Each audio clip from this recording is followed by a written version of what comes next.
ऋषि दयानंद जैसा क्रांतिकारी दुनिया में कोई हुआ ही नहीं आज तक। और भारत की आजादी में तो मैं नहीं कहता, डॉक्टर पट्टाभी सिद्धरामैया कांग्रेस के जो अध्यक्ष थे वो कहते हैं 83% लोग आर्य समाजी थे। आजादी की लड़ाई लड़ने वाले वो आर्य समाजी ना था, पट्टाभी सिद्धरामैया वो कांग्रेसी था। और वो कहता है कि 83% लोग आर्य समाज से जुड़े हुए थे और 17% जो बचे वो भी आर्य समाज के संपर्क में थे। इसके कारण आजादी आई। भगत सिंह, इसका सारा परिवार आर्य समाजी, माँ आर्य समाजी, बाप आर्य समाजी। और राम प्रसाद बिस्मिल को देखो, आर्य समाज, शाहजहानपुर में कमरे में आज भी उसका फोटो लगा हुआ है। रोजाना हवन करता था, देशभक्ति के गीत गाता था। एक दिन कुछ मुसलमान भाई आर्य समाज पर हमला करने के लिए आए तो राम प्रसाद बिस्मिल का जो साथी था अशफाकुल्ला हाथ में रिवॉल्वर लेकर आर्य समाज के गेट पर, दरवाजे पर अड़कर खड़ा हो गया और यूं कहने लगा, ये मेरे दोस्त की इबादत गाह है, अगर किसी ने इस पे हमला कर दिया तो सीने में गोली उतार दूंगा। हमला नहीं होने दिया। यह है क्रांतिकारियों की कहानी। क्या गजब के नौजवान थे ये। अरे सामने फांसी का फंदा, सामने मौत खड़ी है और मौत को देखकर नाचता है। मौत को देखकर तो डर जा आदमी, पहले ही मर जा। ये जुल्फिकार अली भुट्टो फांसी के फंदे पे गया, बकरी की तरह खींच के ले गए और फांसी पे चढ़ने से पहले ही मर लिया। ऐसा ही सद्दाम हुसैन था। सद्दाम हुसैन के कहते वो ढेठा आदमी है, फांसी पे चढ़ने से पहले ही मर गया। लेकिन क्योंकि उनके अंदर आत्मबल नहीं था। आत्मबल जिसके अंदर है वो मौत से नहीं डरता।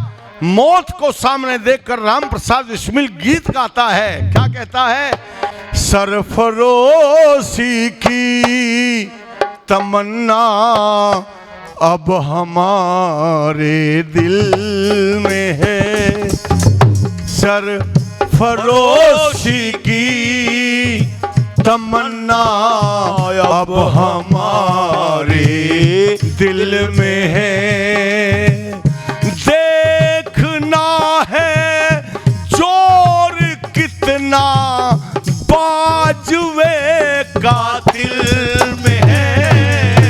सरफरोशी की तमन्ना अब हमारे दिल में है।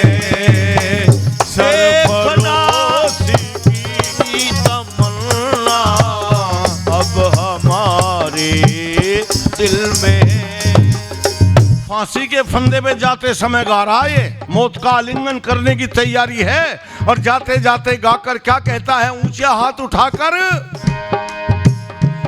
वक्त आने पर बता देंगे तुझे आसमां। वक्त आने पर बता देंगे तुझे आसमां।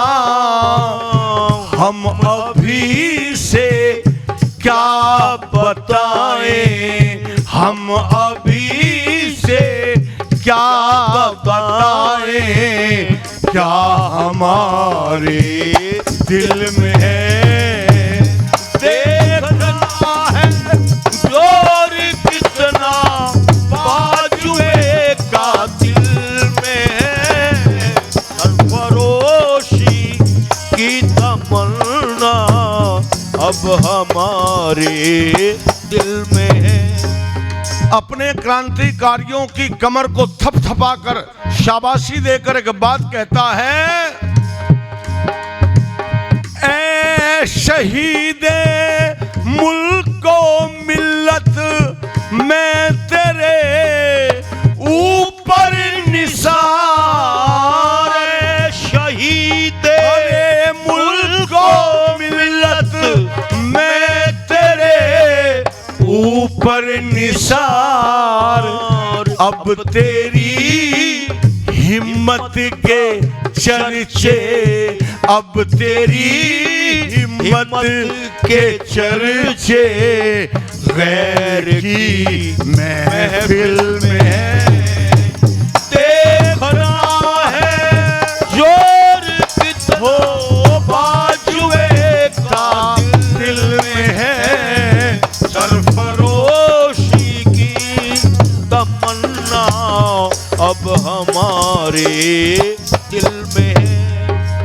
अब तेरी हिम्मत के चर्चे गैर की महफिल में हैं। अच्छा बहनों और भाइयों, जिस आदमी का चर्चा विरोधी करते हो, मर्दानगी तो उसमें है भाई।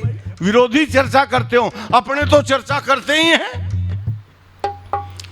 संस्कृत का लेखक कहता है, किसी माँ के बेटे का नाम जब इलाके में अच्छे लोग, बहादुर लोगों की गिनती हो, और किसी माँ के बेटे का नाम बहादुर लोगों की गिनती में ना आवे, उस माँ को भी माँ कहोगे तो बांझ कौन होगी फिर?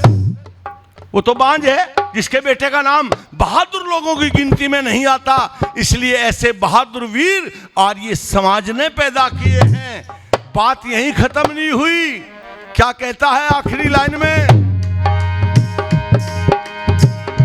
अब ना कोई वलवले हैं और ना अरमानों की भीड़। अब ना कोई वलवले हैं और ना अरमानों की भीड़। सिर्फ मिट जाने की हसरत, सिर्फ मिट जाने की हसरत अब दिले बिस्मिल में देखना है जोर कितना बाजुए का दिल में है। सरफरोशी की तमन्ना अब हमारे दिल में है।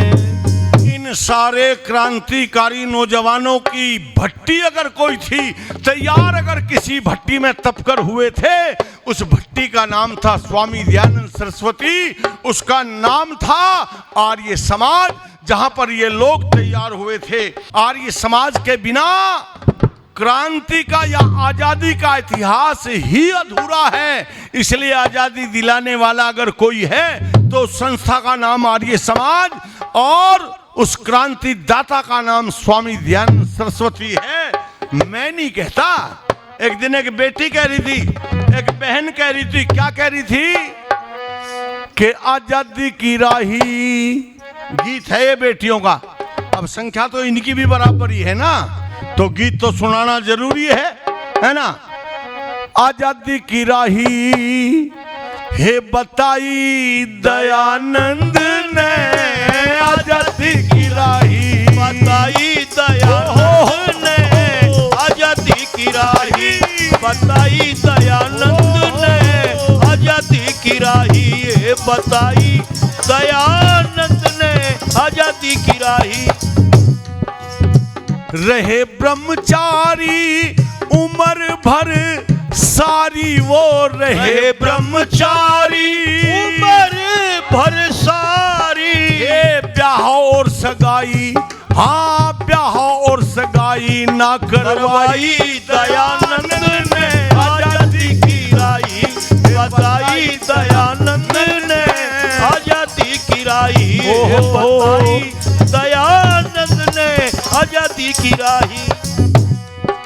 परोपकार में जिंदगी बीती सारी दुनिया जीती, परोपकार में जिंदगी बीती सारी दुनिया जीती। और चाणक्यवाड़ी नीति, हे चाणक्यवाड़ी नीति समझाई दयानंद ने, आजादी की राही बताई दयानंद ने, बताई दयानंद ने, बताई दयानंद बताई दयानंद ने, ओहो आजादी की राही बताई दयानंद ने, आजादी की राही।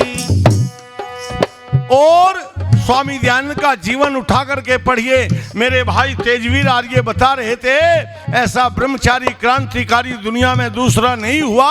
क्या कहा? माँ और बाप लड़की समझते पढ़ाना पाप, माँ और बाप लड़की समझे थे पढ़ाना पाप। और कन्या पाठशाला, हे कन्या पाठशाला खुलवाई दयानंद ने, आजादी की राही बताई दयानंद ने, आजादी की राही बताई दयानंद ने आजादी की राही। माँ और बाप लड़की समझे थे पढ़ाना पाप, कन्या पाठशाला खुलवाई दयानंद ने आजादी की राही बताई दयानंद ने आजादी की राही बताई दयानंद ने आजादी की राही। आजादी की राह बताने वाला, आजादी की क्रांति की आग लगाने वाला, इन क्रांतिकारी नौजवानों को तैयार करने वाला अगर कोई था तो वो मेरा गुरु दयानंद और ये आर्य समाज था। बहनों और भाइयों, ऐसे नौजवानों को तैयार करने के बाद ही तो आजादी आई। अच्छा, घर बैठे आजादी मिली थी क्या? आजादी घर बैठे नहीं मिलती, ये तो घर फूंक तमाशा करने के बाद तब आजादी आई है। इसलिए मैं आपके सामने कह रहा था, राम प्रसाद बिस्मिल की बात चल रही थी ना। क्या कह रहा था राम प्रसाद बिस्मिल? सरफरोशी की तमन्ना अब हमारे दिल में है और देखना है जोर किस बाजुए का दिल में है। सरफरोशी की तमन्ना अब हमारे दिल में है। अब न कोई वलवले हैं और न अरमानों की भीड़। अब न कोई वलवले हैं और न अरमानों की भीड़, सिर्फ मिट जाने की हसरत, सिर्फ मिट जाने की हसरत अब दिले मिशफिल में है। देखना है जोर कितना ओ बाजुए है। सरफरोशी की तमन्ना अब हमारे दिल में है। आदरणीय प्रधान जी ने सामने जो फोटो लगा रखे ना क्रांतिकारियों के, आपने शायद ना देखे हों पर देखकर जाना। ऐसे क्रांतिकारियों के फोटो हमारी आर्य समाज में ही मिलते हैं, कहीं मस्जिद में नहीं मिलेंगे, पौराणिक मंदिरों में नहीं मिलेंगे। आर्य समाज क्रांतिकारियों की पूजा करता है बहनों और भाइयों, उन्हीं की बदौलत हम आजाद बैठे हुए हैं। 100 से अधिक देशों में देखा जाने वाला, सर्वाधिक लोकप्रिय और सबसे अधिक फॉलोअर्स के साथ पूरी दुनिया में आर्य समाज के विचारों का प्रचार करने वाला एकमात्र चैनल वैदिक प्रचार।